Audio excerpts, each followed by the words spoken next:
Sandra Whitlock earned her living by knowing the exact weight of words. In the frontier town of Red Creek, words could hang a man as surely as a rope. Most folks didn't read beyond their own names, but they trusted what was printed in black ink. And Sandra was the one who put that ink to paper. Her office sat beside the sheriff's station, a narrow room with a single window, a heavy oak desk, and stacks of notices tacked neatly to the walls. Deeds, contracts, letters sent back. East and the work that paid, best of all, wanted posters. Sandra didn't drink, didn't gamble, didn't flirt. She listened, she observed, she wrote carefully. That made her valuable and dangerous, though few men realized it. On a blistering afternoon, Sheriff Nolan Briggs pushed through her door without knocking. Dust clung to his boots and sweat darkened his collar. "Got a fresh one for you," he said, tossing a folded paper onto her desk. Sandra didn't touch it right away. "You're early." "Man's worth good money," Briggs replied. "Town council wants it up by sundown." She unfolded the paper slowly. Gideon Cross, accused of train robbery near Copper Ridge, $5,000. Dead or alive? Sandra's pen hovered above the page. "No killings listed," she said. Briggs shrugged.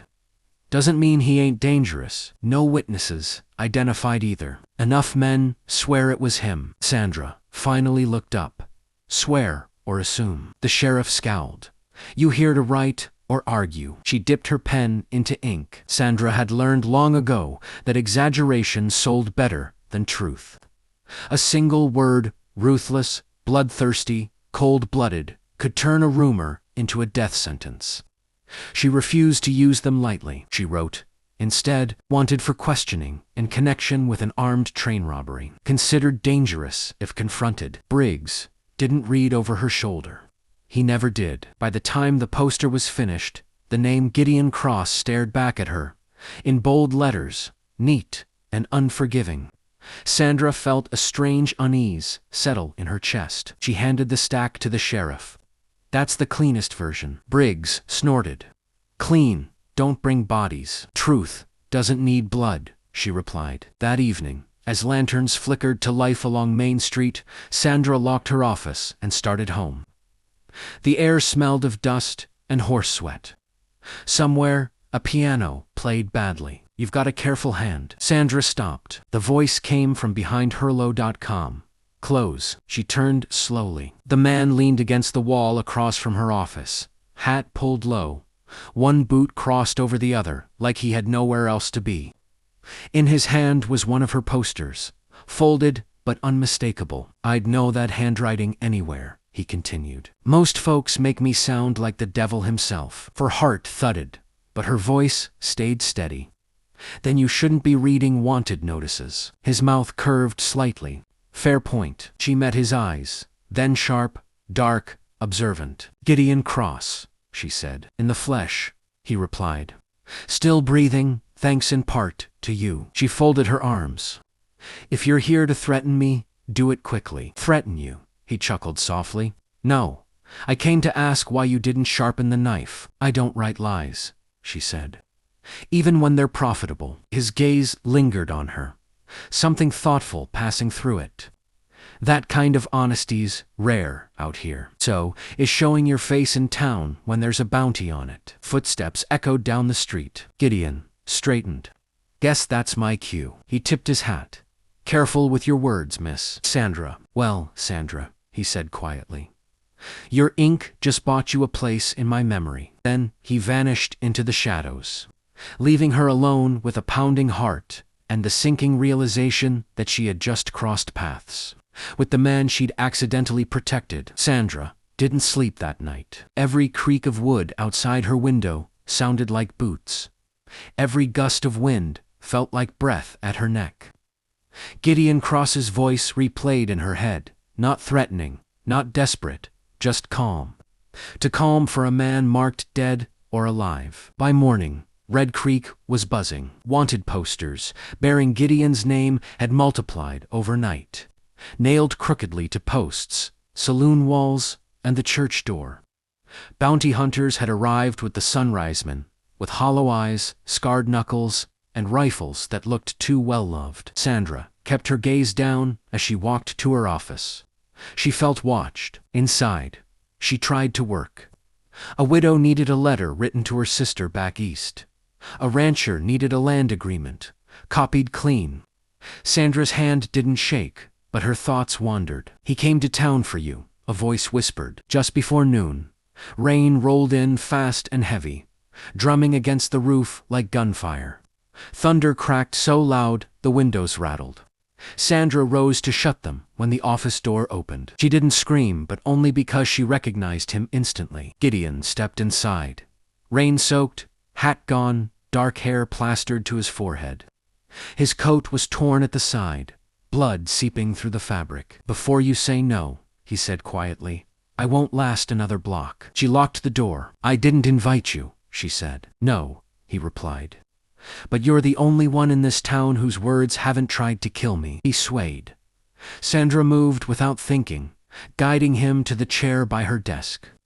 When he sat, his breath hitched. "You're bleeding." "Observed that myself." She grabbed a bottle of whiskey from the shelf meant for ink cleaning, not drinking, and a clean cloth. Kneeling, she pressed it gently to his side. He hissed. "Bounty hunter clipped me near the livery. You shouldn't be here." "I know." "Then why come?" He looked at her, eyes steady, despite the pain. "Because you don't lie." That stopped her. She cleaned the wound carefully. It wasn't deep, but it was angry and raw. Gideon watched her hands, not her face. "You rewrote my poster," he said. "I wrote it, truthfully." Truth doesn't usually survive printing presses. She tied the cloth tight. "You didn't rob that train." "No." "No, but no." His jaw tightened. "I was nearby, saw who did it. Wrong men, wearing the right badges." Sandra leaned back, absorbing that. "Railroad men." "Yes." She nodded slowly. "That explains the bounty." He studied her. "You're not surprised. I've read enough lies to recognize their shape." Outside, thunder rolled again. Gideon shifted, grimacing. "You could turn me in," he said. "Sheriff's office is 10 steps away." "I could," she agreed, and then I'd spend the rest of my life knowing I killed a man with ink." Silence settled between them, thick and fragile. "Most people don't choose that kind of burden," Gideon said. "I already carry enough," she replied. He slept there that afternoon, stretched out on the floor while rain soaked the town clean. Sandra sat at her desk, revolver close, listening for footsteps. None came. At dusk, Gideon stood, steadier now. "I won't forget this," he said. Then, "Don't make me regret it," she replied. He smiled faintly.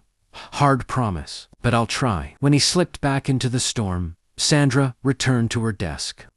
Her wanted posters stared at her from the wall. For the first time, she understood something clearly. Words weren't just weapons. They could be shelter, too. Red Creek changed after the rain. The streets dried, but tension lingered like damp beneath floorboards. Bounty hunters stayed, more arrived. They gathered in the saloon, swapping rumors and lies.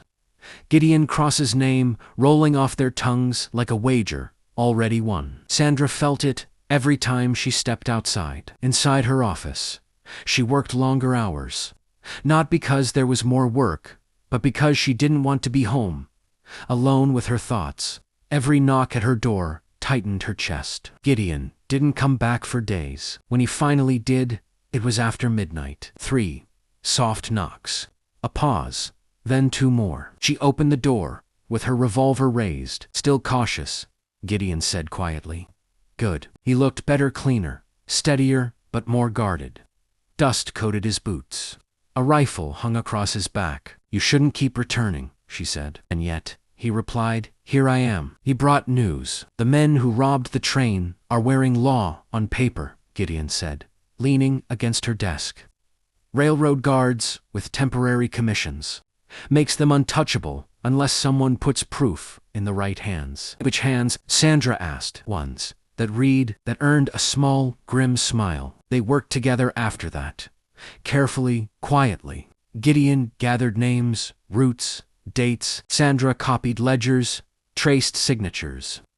Rewrote statements from frightened witnesses who couldn't spell their own names, but could recognize faces. Each night, they spoke in low voices, lantern dimmed. "You ever think of leaving?"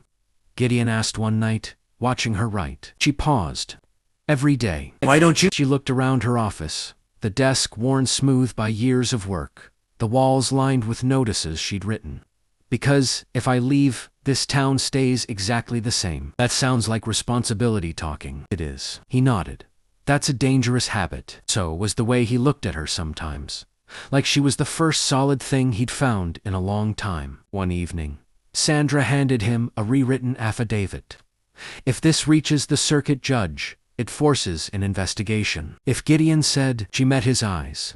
"Then we make sure it does." The danger crept closer. Sheriff Briggs began watching her office. Twice, men followed her home.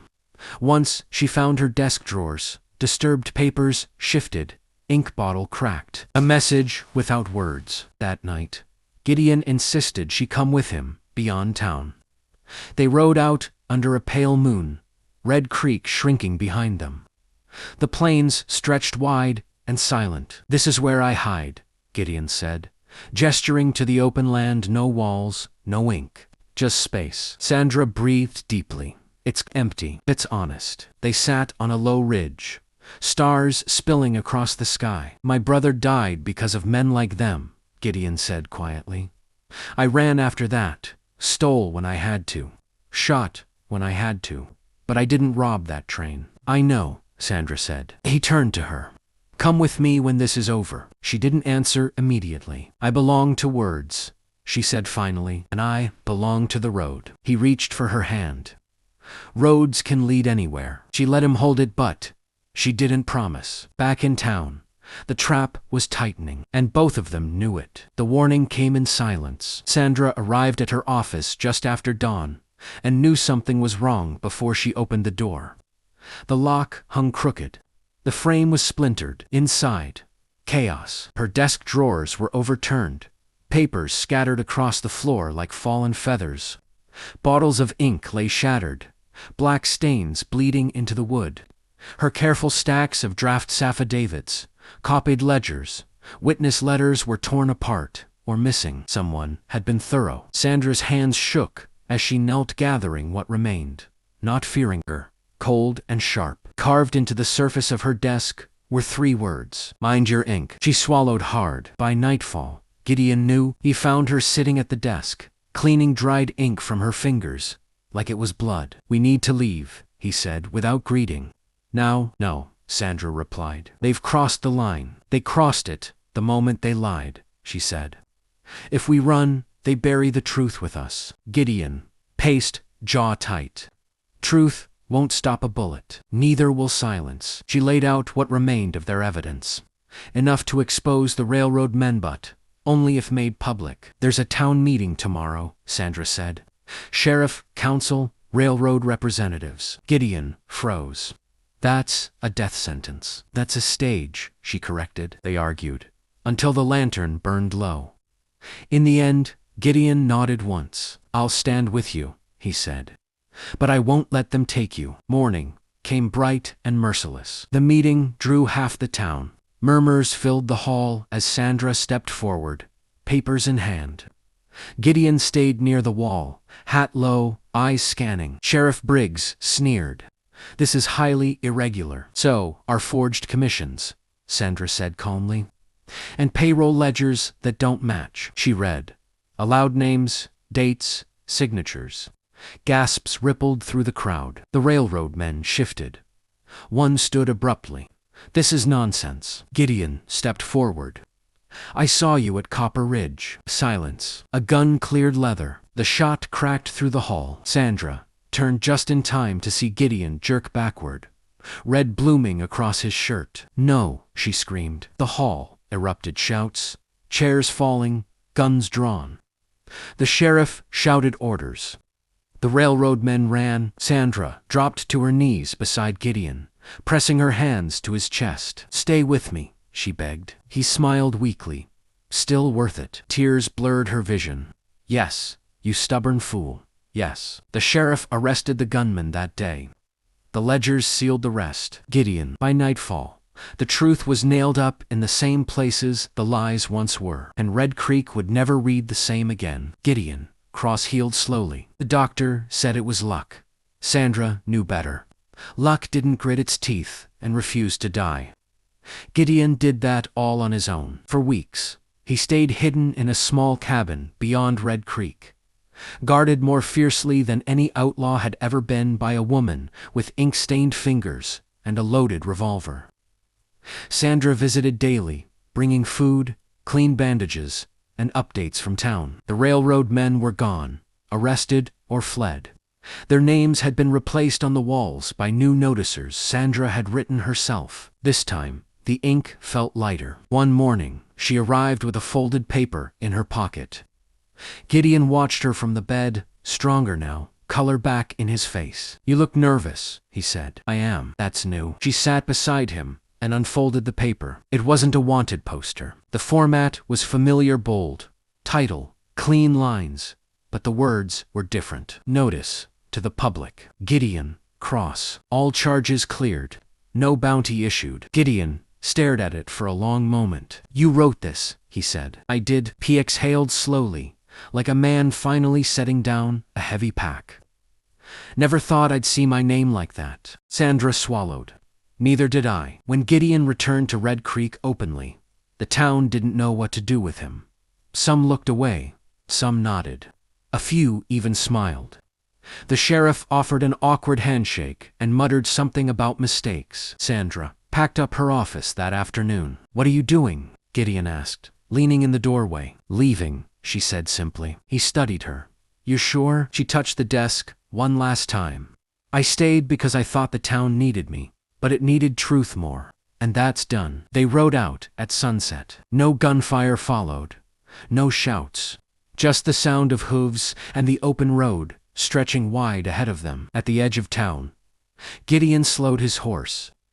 "You could still turn back?" She smiled. "Oh, could you?" He shook his head. "Not anymore." They rode west, where the land opened and the sky seemed endless.